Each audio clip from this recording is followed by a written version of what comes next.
Hey everybody, Ed here with the Digital Digest, and today I wanted to share a quick comparison between the Samsung Galaxy Note 8 and the second generation Nexus 7. So we have two very different tablets here, even though they're similar in form factor and close to price point, at least when we're comparing the 32 gig Wi-Fi version at $270 to the 16 gigabyte Wi-Fi version Note 8, which is now priced around $350 retail, originally $400, and of course it'll get down to $300, bringing it even closer to the $270 price point we're looking at here. But you can get a 16 gigabyte Nexus 7 for $229, so keep that in mind.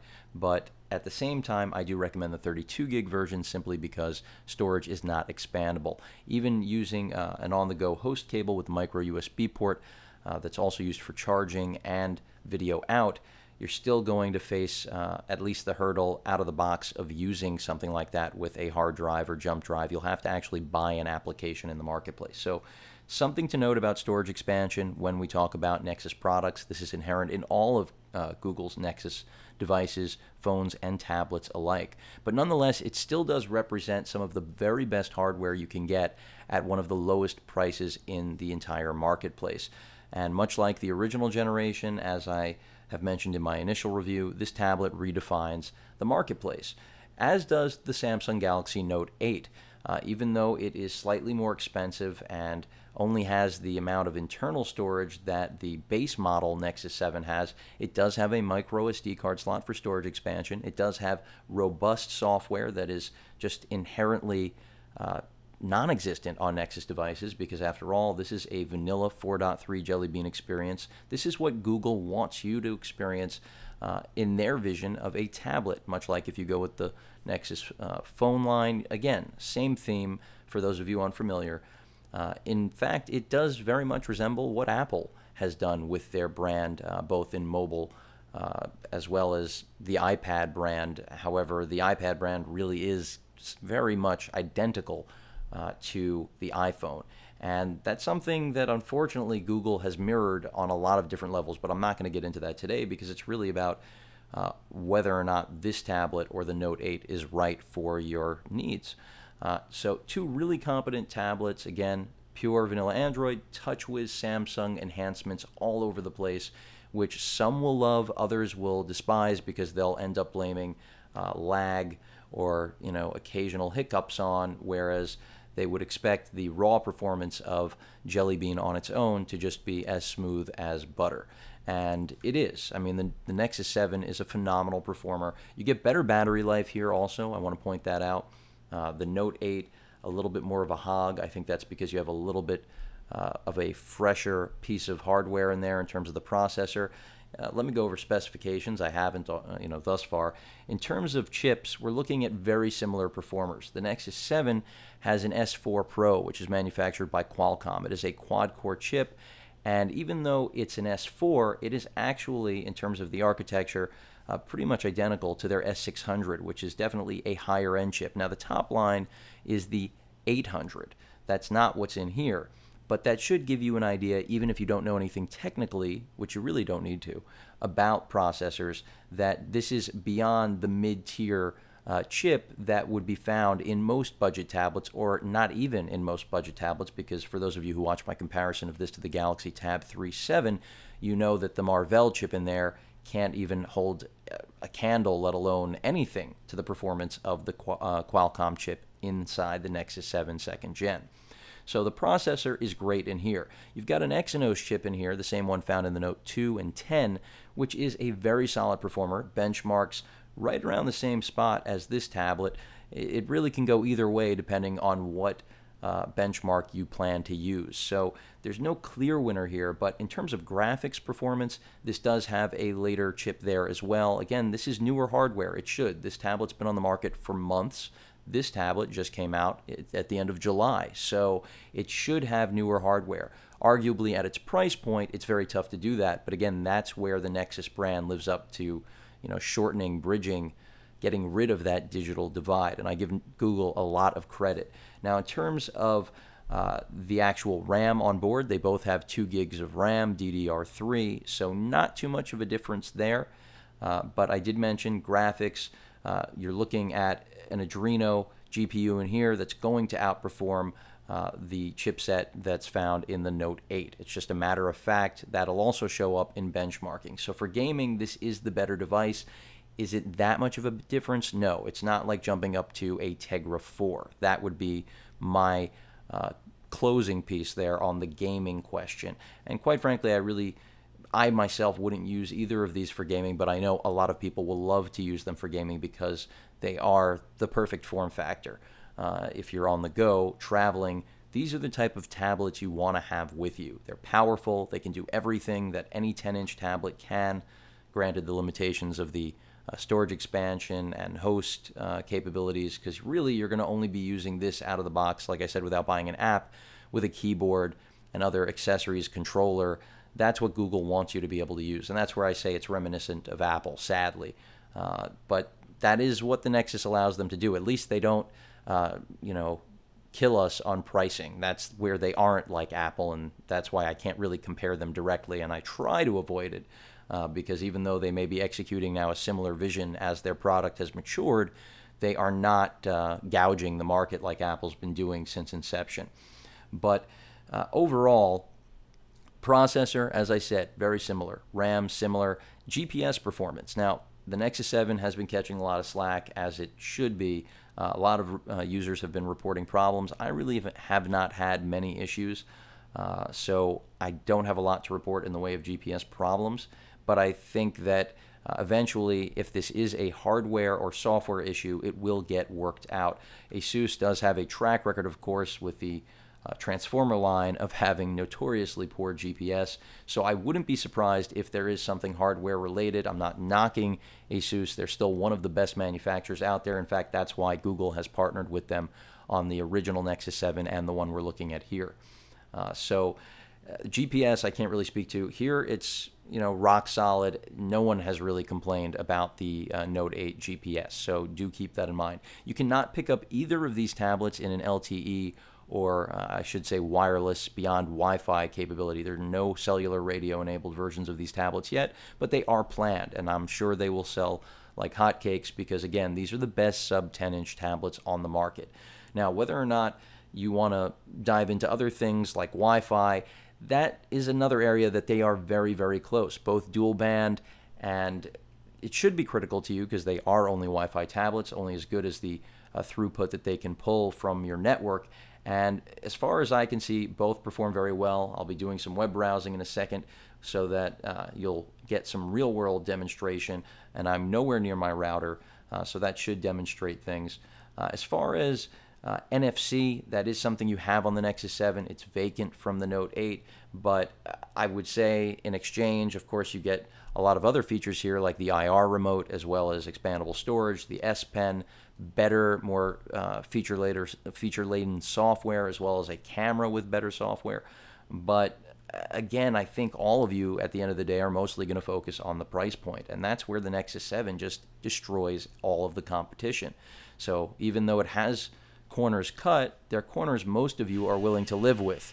And what's truly indicative of that is particularly the success of Apple.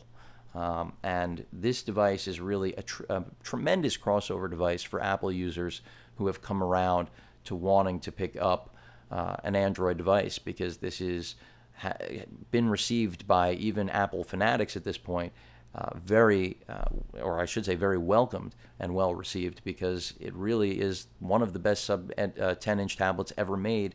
And a lot of that also has to do with the screen. So let's talk about that, because it's the only thing I haven't touched on, other than, of course, sound performance, which they're about on par, although the design is a little bit better on the Nexus 7 because the speaker grill is on both ends of the tablet, meaning there is more room for error when it comes to your hands blocking the sound experience. So you're going to get better output from the Nexus 7 than you will from the Note 8. Now, in terms of web browsing, you do have the stock kit browser still on here. Of course, Google is going to stick with Chrome. So let me pull up Chrome, and you'll see exactly what performance is like. You get custom keyboards with Samsung. You can use, as you see right here, you can select between excuse me, I was tapping on the wrong icon there. You can switch between using the S Pen. Not going to happen on the Nexus 7, but that's another feature that I can't even in this comparison really speak to, because I think a lot of people will be compelled, even if they never use the S Pen, to still make this comparison simply because these are, again, the two best sub 10-inch tablets. Let's start off by going over to ESPN.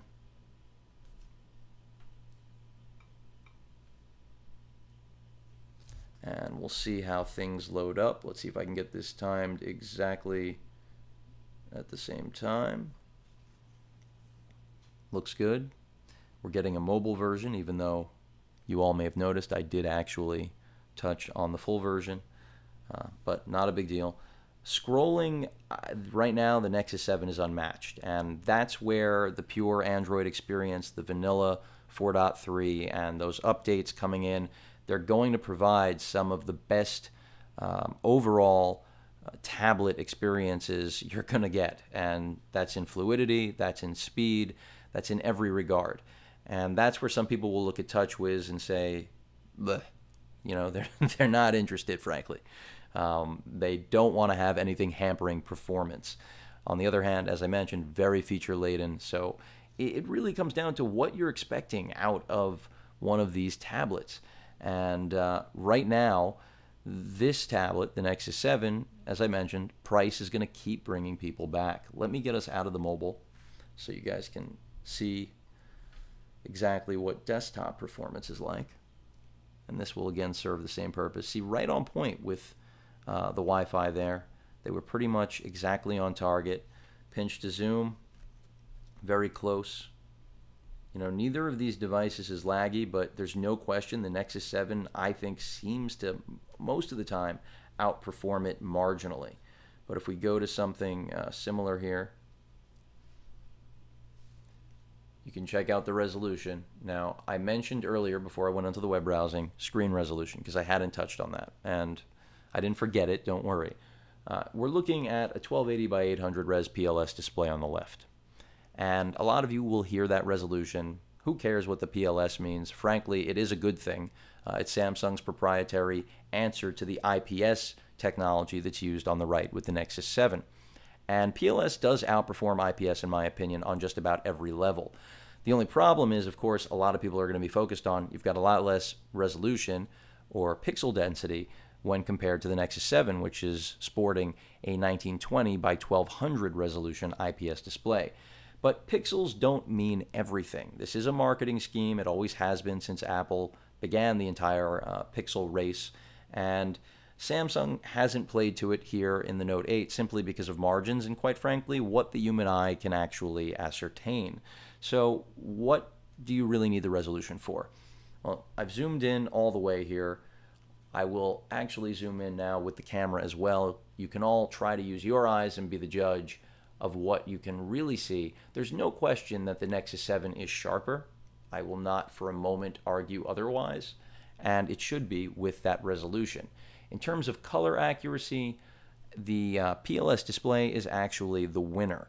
Better blacks, the whites are accurate. I've seen a little bit of, I won't say a greenish tint, but you know, things are slightly muted compared to the color accuracy on the Note 8. And that can be said for just about all of the competition. Samsung is one of the largest manufacturers of displays in the world. As a result, I expect good things. In fact, the next generation of these tablets, meaning the Note generation, I hope to see Super AMOLEDs with, of course, Full HD. And that would just be, in my opinion, a killer feature for a tablet like this, because the 8 inches, in my opinion, by the way, is far superior to the 7 found in the second-gen Nexus. The 7 is really the sweet spot for people who want an e-reader that can also be a tablet, or just the most portable tablet available. And they did narrow the bezel substantially from the previous generation. Here you've got a much wider body, but they're very similar in weight because they're both completely plastic, polycarbonate alike. Rubber backing here, more of a slick, polished plastic on the Note, like all of their phones and tablets. And, you know, Asus does a solid job as far as quality control. I would say Samsung is superior. This is made in Korea. This is not. I believe it's made in China. So again, that's not necessarily indicative of anything, but the Nexus 7 second gen was the best, in my opinion, in terms of QC from any Asus branded tablet, especially a Google partnered one, even though this is only the second.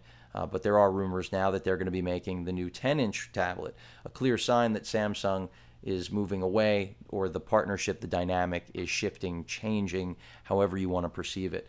And that has a lot to do with the fact that Samsung really has invested a tremendous amount of money in building their own ecosystem and experience. And that's where Google is catching up, but doing a really good job, because this tablet, like I said, is well received by everyone and their mother. So that makes a very big difference. In terms of things beyond traditional web browsing, video playback on YouTube, things like that, you're going to have zero buffering on these tablets if you're on a good network. That's just the generation we're in when it comes to tablets. I do definitely prefer the Note 8 having the physical hardware buttons to Google's baked-in back, home, and menu, or excuse me, multitasking button, simply because it eats into your screen real estate. And on a 7-inch display, I'm used to my Note 2, this really starts to get a little bit small. But at the price point, I cannot complain about this tablet in any way. The Note 8, on the other hand, people are going to immediately say the resolution's too low. I'm not even considering it, which I think is a wrong move, in my opinion. It's a misestimation of performance, because in reality, this still has very good pixel density for its screen size.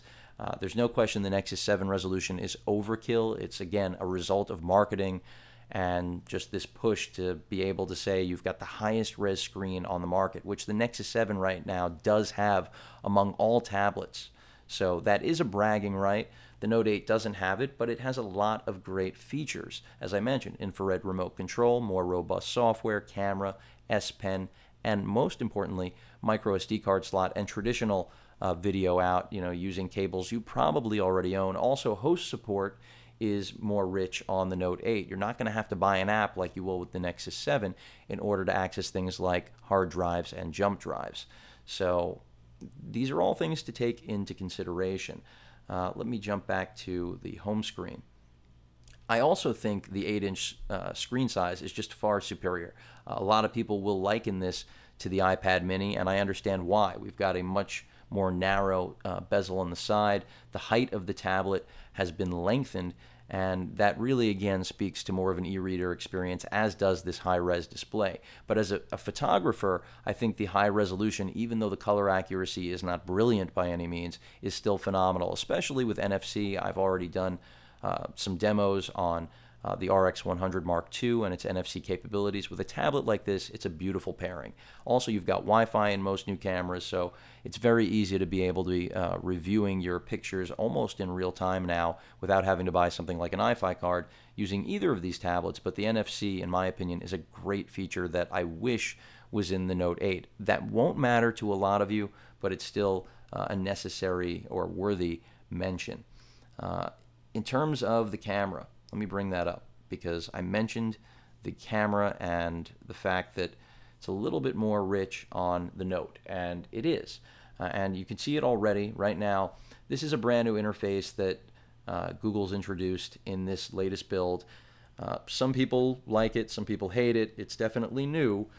In terms of functionality, another story. You can see a long touch will bring up different options, but they are extraordinarily limited. Whereas with the Samsung, you have a really robust, developed camera app, the same one that's found on all of their phones, so it's very familiar, and that speaks to who the Note 8 is really designed for. It's for someone who wants a seamless transition to a tablet. They're going to feel comfortable. They're not going to have to learn. The Nexus 7, if you've never used an Android tablet, you're going to have to learn some things. There's a little bit of hand-holding with the Nexus 7, but a whole lot more with the Note 8. I mean, Samsung has put together tutorials for just about everything. So I think it was clear right there, just on what you saw in terms of the layout, that one is a full-featured camera app, the other one is a stripped-down one. And that's not to say it's terrible by any means. Their performance in terms of picture and video quality is very close, but the Note 8 can only capture 720p. The Nexus 7 second gen can actually capture 1080p video. That doesn't mean, though, I want to remind those of you out there who are into those sort of specifications, that the video quality is actually superior. It's just another paper specification. The sensor is very close on these tablets, so you're going to get very, very similar still and video capability. The only places where they're starkly different is really that resolution in the display and the extra features you buy into with the Note 8. In terms of software, I want to give some clear examples. I mentioned before about how this is so feature-laden compared to what you're going to find in the stock vanilla Android experience, and that's because it's true. So, for example, notification system here. You know, we've got the traditional right side, gives you all of your access to settings for your tablet, everything hardware related that you would need, brightness, the real settings menu, and, you know, just so you see, this is what a stock Android Jelly Bean settings menu looks like. If you jump into settings on the Note 8, you've got a completely different animal, skin to the teeth, completely customizable. You've even got customizable home screens out of the box, something that, of course, the Nexus 7 isn't going to do, because the Nexus 7 is about you customizing. And when I say you, it's much more time intensive, and I'm not saying it's a big deal, but for the average person who wants to just take out a tablet and use it, much like most iPad owners, that's who Samsung is tailoring to.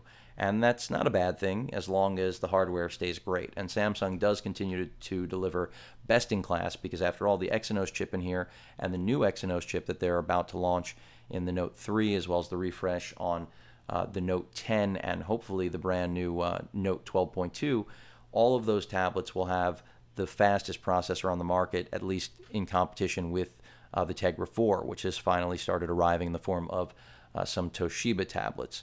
So this is just one example. Another one, and I will come back here, don't worry. Pulled up S-Voice, by the way. Stay away from that. That's not one of the better features that they've added. But even if we just long touch each screen, you can clearly see the difference we have here. You know, app widgets, you can create a folder. That's not here. That isn't part of Google's Nexus vision. So it's not there. You know, you want to create a folder, you can. That's just not built in. So that's just another clear little thing. I mentioned the notification pull down as I accidentally activated the voice. Here, we've got one solid notification line, not two different systems we have to work with. And for some of you, you'll prefer to have a single notification bar. I know I personally prefer having one notification bar, but that is in no way a game changer or killer that puts down the Nexus 7. It's just that is the Android vision for Google. And after all, they are the granddaddy, so it makes sense that they get to call the shots here on their own product. But I do prefer what Samsung has put together. And this is the same thing you're going to find in an experience on one of their smartphones, but more fleshed out, more feature rich. Again, back to settings. And in terms of storage, again, 16 and 32 gig here, only 16 gigabyte. I imagine in the new Notes we'll see larger capacities, but in the Note 8, which was kind of a risk because, after all, there are no other 8-inch tablets to compete with, really, that's where I guess Samsung decided the margins were right. That's also the reason we didn't get a 1920 by 1200 res screen. They had to make money on this tablet. They're in the business of doing so. But a lot of things baked in here that are not baked in, obviously, on this tablet. One of those being Dropbox, all of Samsung's services, which some of you may not want. You've also got the ability to multi-window on here and multitask, something that if you want to do it on the Nexus 7, you're going to have to buy individual apps to give you floating browsers, floating video players, and you're still not going to get the real multitasking experience that this offers. You also get Polaris Office full version out of the box. Not going to find that here, but this again speaks to productivity, being a student, mobile professional, whatever you may be, who really wants to use the S Pen or just really wants to be able to get work done.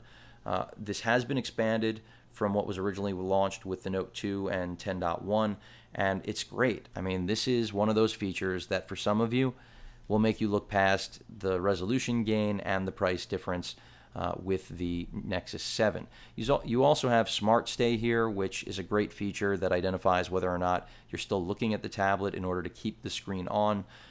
So this way it's not going off automatically while you're reading because you have it set to a 30-minute or 15-minute interval for timing out. So that's a good feature. These are all things that are missing in the Nexus environment. But again, that comes at that incredible price point, and that is the other edge of the sword, so to speak here. In terms of other things, the multi-window is something that I'm not sure everyone's going to use because, after all, iPad users think that they multitask. So that's a whole nother story. And here you really do multitask. Nexus 7, as I said, it's a stretch to do the type of multitasking that you're capable of with the Note 8, especially when you've got the pen going as well. You can use other pens beyond the S Pen with the Note 8, but I wouldn't recommend it. The S Pen's designed for it and works the best with it, in my opinion. I've tried other digitizers, and while they may be more comfortable because they can be larger, more natural, the S Pen still gets the best performance at the end of the day.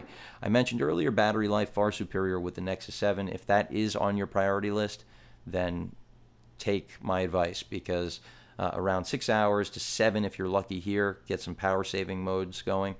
Here you can get an easy 7 to 8 hours without worrying. 10 if you're doing light stuff. So battery life on the Nexus 7 is great. There is no question about that at all. It really comes down to your actual needs. If you must have the S Pen, if you absolutely have to have the infrared port, the IR port, so that you can use your tablet as a remote control, which definitely lends to it having value after it's become antiquated. And it's going to be some time before either of these tablets become antiquated. Let me point that out. And that's one of the nice things about the Nexus 7 is that the price point is so low, and yet the most it's going to fluctuate is maybe $30 or $50 over the course of the next 6 months. This tablet, on the other hand, it could get down to as low as $250 or $200 for all I know by Black Friday. And that is because it is an older tablet, and at this point in the cycle, it's closer to getting replaced rather than obviously just being launched like the brand new Nexus 7. As far as software updates, Samsung, a mixed bag like most manufacturers, but because this is a flagship device, do expect to get regular updates. The calendar here, better than what you're going to find on the Nexus 7. I mean, even the stock kit browser I find to be much better than Chrome, in my opinion at least. Anything you're going to go to, I was about to go to Engadget, but then I realized they have that permanent mobile site that you always have to switch out of. Of course, that can be changed on settings, but I always have these wiped for all of you when I'm doing these demos. The stock browser just gives you more features than Chrome, and that's a fact. Samsung has built in more polished features than what Google does. And in the same vein, Google on many avenues does more than Samsung, because after all, it's their code. And Samsung has to spend a lot more inherently because they're working on a platform rather than designing the platform. In terms of gaming, I mentioned before, or much earlier in the video, that this will outperform the Note 8, but it's marginal, so keep that in mind. In terms of longevity, though, that may be important to some of you out there that want a tablet that's still going to be able to play games competently a year from now. Then this tablet is going to edge out the Note 8 on game performance. Camera performance, I did mention software and sensors. The front-facing I did not mention. They're both basically rated the same, and they do perform pretty much exactly the same. I mentioned QC, and Samsung, as I mentioned earlier, is better. There's no question about it. Less prone to getting backlight bleed, a dead pixel. You're going to see more of that, but I did already tell all of you that in this generation and in this particular Asus tablet, this is the cleanest quality control I've ever seen from them. So that's probably a sign of the maturation of the company. Speaker, I mentioned, speaker volume, better on the Nexus 7. So they're two really intriguing tablets, priced well. I think that the Note 8 is really actually a bargain at $350 or $330, wherever you're able to pick it up with some coupons, maybe Staples. Because when you think about all of the features and the fact that a smartphone with this sort of specifications is still selling for around $500, then you realize you're getting a bargain. And in terms of, again, screen size, I would always pick an 8-inch over a 7-inch. And I have to say that just because I do own the Note 2. If I didn't own the Note 2, if I was an iPhone user or had an Android phone with a smaller screen, then I probably wouldn't have the view that I just shared with all of you about screen size. But overall, the form factor on the Nexus 7, definitely better for people with smaller hands. You may have noticed this is a very wide device, and as a result, it's going to be difficult for some of you to use it with one hand. In fact, you're going to always find yourself, I would say, using this two-handed. But that's not a bad thing. It's still very lightweight, very similar in weight. I'm going to right now stack them so that you can actually see exactly what we're talking about in terms of the difference. Height, they are very close, but it's the width, of course, where they are not. In terms of actual form factor design, my personal preference, as I mentioned again, is the Note 8, but how can I argue with this new Nexus 7? It's a gem. Anyone who's used it knows it already. The GPS is the only thing right now that anyone has to complain about, and I know a lot of users out there don't even use the GPS because, after all, if you don't have an internet connection, if you're not tethered to, a MiFi device or a hotspot on your phone, then GPS really can't be used anyway unless you've already cached, stored, saved some maps, which I will be doing shortly myself. So it really does come down to exactly what you need. The S Pen is a great feature, but I think the majority of users don't care about an S Pen. It's a great added bonus, but the reality is that not everyone is an artist, and not everyone is going to want to sketch. A lot of people do want to take notes. I think it appeals to anyone who misses a paper and pen experience and wants that incorporated into their mobile computing device. And both of these, I have to reiterate, really have not blurred the line, but broken the line when it comes to really delivering devices that are incredibly powerful in compact form factors. Unfortunately, when it comes to battery life, as I've said over and over again, the Note 8 does come up short. I wish Samsung had put a larger battery in there or made the backside removable. Then we would not have this problem. For media consumption, they're both great, but of course the larger screen real estate and better color accuracy, I think, is critical. I want to jump back into Chrome because I want to show just a couple more websites so that you're all able to see, hopefully even on camera, the difference in some of the white balance as well as the tint that I've mentioned as it exists. I'm looking at my preview right now just to check, and it's definitely clear that even though this is the lower res screen, it's more competent in giving you realistic color accuracy. So let's head over to CNN.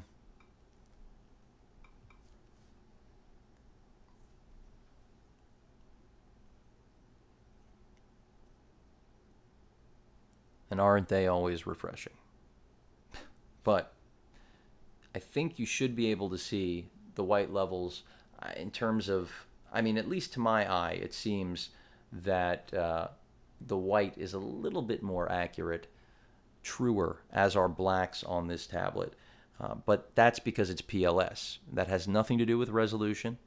IPS just doesn't have the same capabilities when it comes to accuracy as PLS, at least in my experience. But this display on the Nexus 7 is still gorgeous and has the highest pixel density, as I mentioned much earlier in the video. If I navigate, I'll try Engadget anyway, even though it's got that light sissy site, which I wish they would abandon. But I understand why they did it. It's not like it doesn't make sense. It loads up very quickly. That's pretty much why they did it. Optimized for a mobile experience. But you can see the scrolling on the Nexus 7 is just superior. It tracks a little bit quicker in my experience. That could have to do with the fact that this is, has the Wacom digitizer integrated in there for the S Pen experience. But overall, both of them are great. Whichever you pick up, I will stress, you're going to be very happy. You're not going to end up wanting to return it unless the battery life is a killer for you. Then you probably want to avoid the Note 8. But otherwise, when it comes to performance and longevity in the marketplace, these both are going to be around for a long time. The Note 8, even though I said it has been on the market for several months, it's still not slated. There's no replacement yet, at least that's even rumored. So you don't have to worry about the next thing coming out, which I know is a disease that many of us unfortunately are plagued with when it comes to these sorts of purchases, which is why I try to help as much as I possibly can.